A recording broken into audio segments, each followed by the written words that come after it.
Every child deserves the right to learn and to be included. Now, this is a statement that most people would agree with. However, not everybody learns the same way, and we all want our kids and our future generations to reach their full potential. But this is becoming harder to do, and this is especially difficult for students with special needs. Students with special needs require some special education, but special education does not necessarily mean separate education. Today, I will be introducing you to the debate surrounding mainstreaming or including special needs students in the general classroom. As a future educator and a student who has been involved in a class where special needs students were included, this is a topic that is very important to me. So, this topic is not only important to teachers and to schools, but also to parents who might have students in the schools that are either mainstreaming or not. It also affects our future generations and how these students who will grow up into adults will learn to treat those around them. Now, some people think that the best way to help special needs students is to separate them and to have their own classes or even their own schools. But to me, this is the opposite of what we should be doing. Students with special needs should be included into the general classrooms because it helps them to develop not only academically, but also socially, and helps the non-special needs students to learn compassion and patience. So to begin, my first point is that special needs students can grow well academically when they are included in the regular classroom. So to clarify, according to the Disabilities Education Act, special needs students are defined as a child or a child with a disability or special need who has at least one of 10 specifically defined physical, emotional, learning, or cognitive disabilities, and who, by reason of their condition, needs special education or related services. Now, this is a chart that goes along with how you typically define special needs students.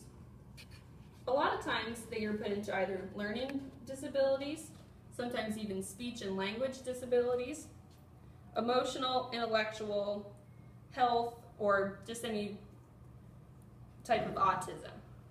Now, these disabilities can affect whether or not the student should be included full-time in a special needs classroom or only part-time. A lot of the time, some students need to be in the special education program full-time, depending on what their disability is. But a lot of students would benefit from mainstreaming into a general classroom. So these students are the ones that I will be including as the students that would benefit from mainstreaming. Now, according to Concordia University, I'm going to read the fact to make sure I get it right. Mainstreaming involves special needs children spending designated times in their school day in a regular classroom, but also spending time in a special education classroom. These special education classrooms are also sometimes called resource rooms. So this is my example. Let's say a student is tested to see how their disability affects their learning. If that student scores normally in math and would be able to do well in a general education classroom, this is where they would spend their time for math, either alone or with a para. But if that student, let's say, has an intellectual disability that affects their speaking or reading, then they will go to a special needs classroom where they can get more individualized help on that subject. These programs change and adapt to the needs of every student, and no two are the same. They also will vary depending on schools or state education laws for mainstreaming education. Now, when it comes to mainstreaming, special needs students' language skills can increase dramatically when they're in a regular classroom. According to a study from Ohio State University, a student with a disability in a typical classroom through 1 year of preschool, so ages 3 even up to 6 in this study, increased their language ability by 40% in just 1 year, compared to the general education students who increased by 27%. So just because they have a special need does not mean that they can't improve academically. Also, when special needs students are surrounded by more typical peers, they often use those peers as models. They imitate what they're doing, and they learn while they're watching them, so they can often learn better when they are surrounded by their general peers. This is why that when they have the opportunity to grow academically, they often do better than if they were in a situation where they were just with special needs students. Additionally, special needs students not only grow academically when in a general education classroom, but they also develop socially. My second point is that when students have disabilities are included with their general peers, they have an opportunity to grow with their social surroundings, which will help them as adults. It can be hard at times for general education students to make friends, but it can be especially difficult or sometimes even impossible for those with a special need. Particularly if they look or act different, it can be hard for other children to accept them. But a lot of times, if a special needs student is surrounded by their typical peers, especially at a young age, they learn to accept them for who they are and can keep these friendships throughout their life. In a study sponsored by the United States Department of Education, special needs students who were included with time in the general classroom had fewer absences from school and less disruptive behavior. The same way they learn academically by modeling from general education students, they also learn socially how to behave better in a classroom and follow the students who are behaving. Some classes even use a buddy system to where they will pair children who show aptitude for helping special needs students to kind of develop a friendship early on so then they can learn from each other. Finally, let's look at how mainstreaming education can benefit general education students. My third and final point is that general ed students also benefit from mainstreaming, and like me, can learn patience, acceptance, and compassion. This section is the easiest for me to talk about because I personally experienced it. When I was in first grade, I had 3 students with Down syndrome who were included into my class because my school practiced mainstreaming. Now, in that situation, it's not always just Down syndrome kids that are included, but in my case, those are the students that were at my school.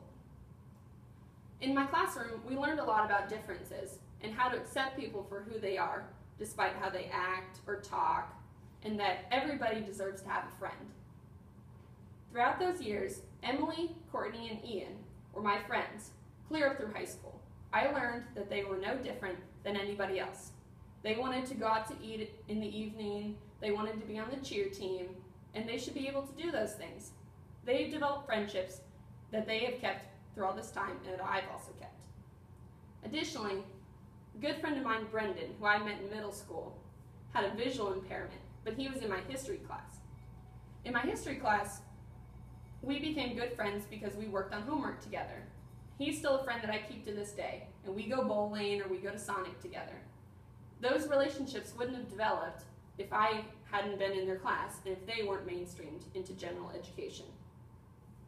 Now, some people have some concerns about what mainstreaming special education students into the general classroom, how it can affect everything.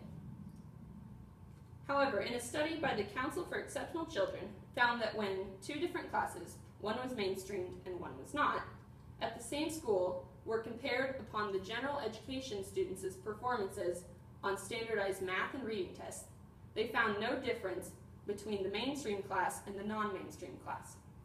Because some people are concerned that the teacher's attention may be pulled to the special ed students as opposed to the general students, but in this study, they've proven that it does not affect the general ed students' performance. Yes, mainstreaming has its drawbacks.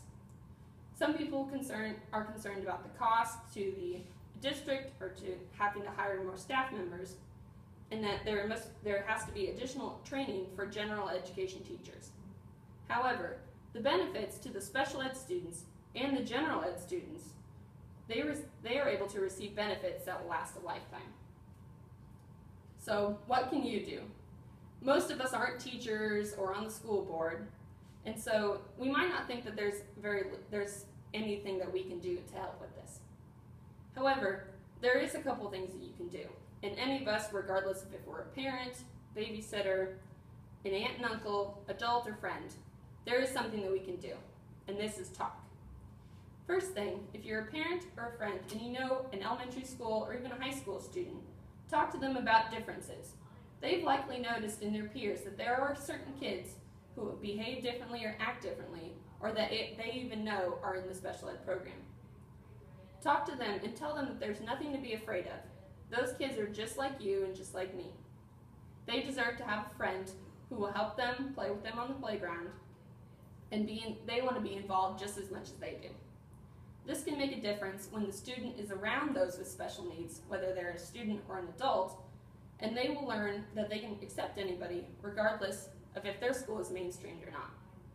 Additionally, talk to your school board members. If you're of voting age, think about it when you're voting for your next school board members. Get educated on their stances on mainstreaming or not in schools, along with other issues regarding special education. Being an educated voter can help you to make your school that your children or you live in the district to be a better and more inclusive place. So to recap, mainstreaming is a method used in some schools to incorporate special needs students as a part of the day into a general education classroom. This method helps children with disabilities to grow academically and socially. It can help general education students to grow into more caring and compassionate adults. So how you can help is to talk to your school board member about issues surrounding mainstreaming. You can also educate yourself when voting for these school board members. And also, talk to the children that you know about differences and help them to be more compassionate, regardless of if their school is mainstreamed or not. We all want to feel welcome and included, and this does not change if you have a disability. And although each situation is different, mainstreaming should be our main method of action to help all students to reach their full potential.